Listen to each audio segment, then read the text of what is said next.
Hi everyone and welcome to today's video. I bet that got your attention, right? So in this video, we're going to talk about some ways that are going to help us actually get our students' attention in the beginning of every online session. Ready for that? Okay, so let's start. Before we start with the first one, let's talk about when and why. Well, the activities that I would like to suggest today are actually activities that you should use in the beginning of every lesson. When you have students logging into your lesson, whether it's on Zoom, Google Meet, or any other platform that you're using, your students will get bored waiting for others to join, and they will probably lose interest and they will just go and visit other websites or social media or anything else. So what you want to do is to hook them and get them from the beginning of the lesson.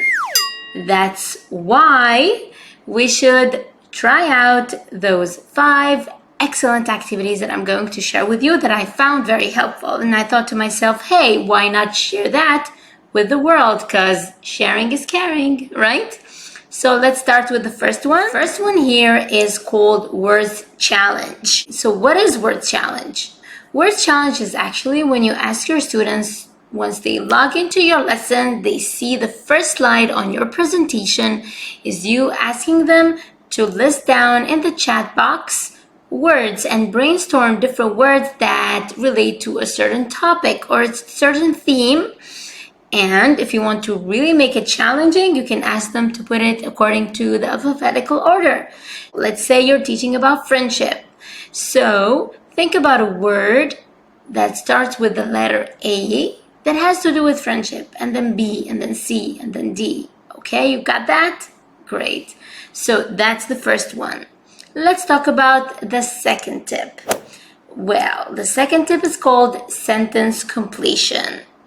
In this activity, you ask your students to complete a sentence about themselves while they're waiting for others to join, right? It can be, for example, I am proud of myself because, and then they will have to complete the sentence.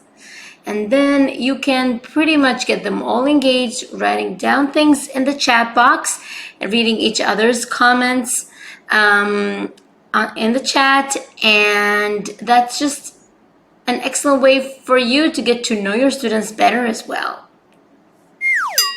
Let's go to activity number 3.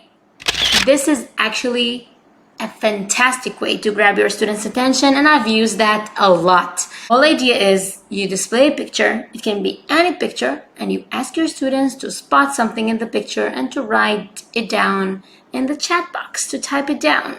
For example, there are a lot of pictures available online where your students can have a picture and they have to locate certain things in the picture.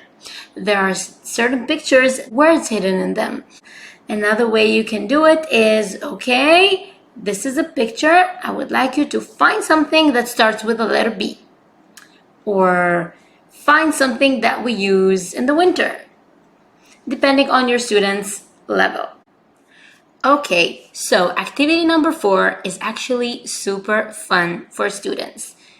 What do you do here?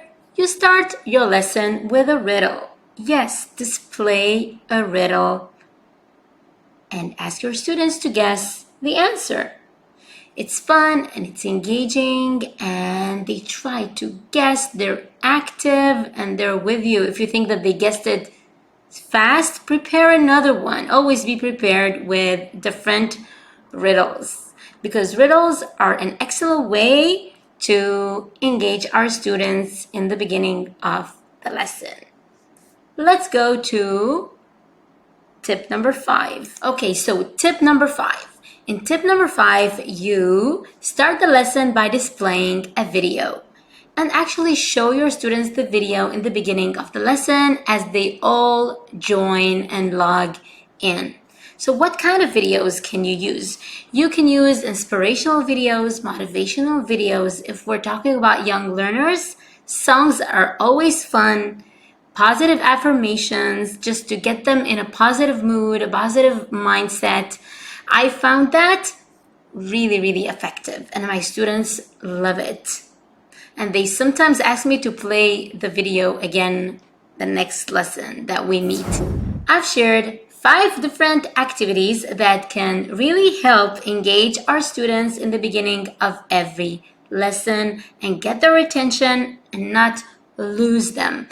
Keep them engaged. Of course, you want them to learn English and be with you and wait for the lesson and for the new surprise that you're going to have in every lesson. I assure you, your students are going to enjoy the lessons. And this is actually an excellent way for you to involve them in the learning process. I hope that you find this video helpful. If you did, and if you have different ideas and tips, or you've used some of those that I've mentioned, feel free to comment below, and don't forget to subscribe to get more ideas, because I will be sharing more ideas and tips with you. Thank you very much for watching. Assalamu alaikum, everyone.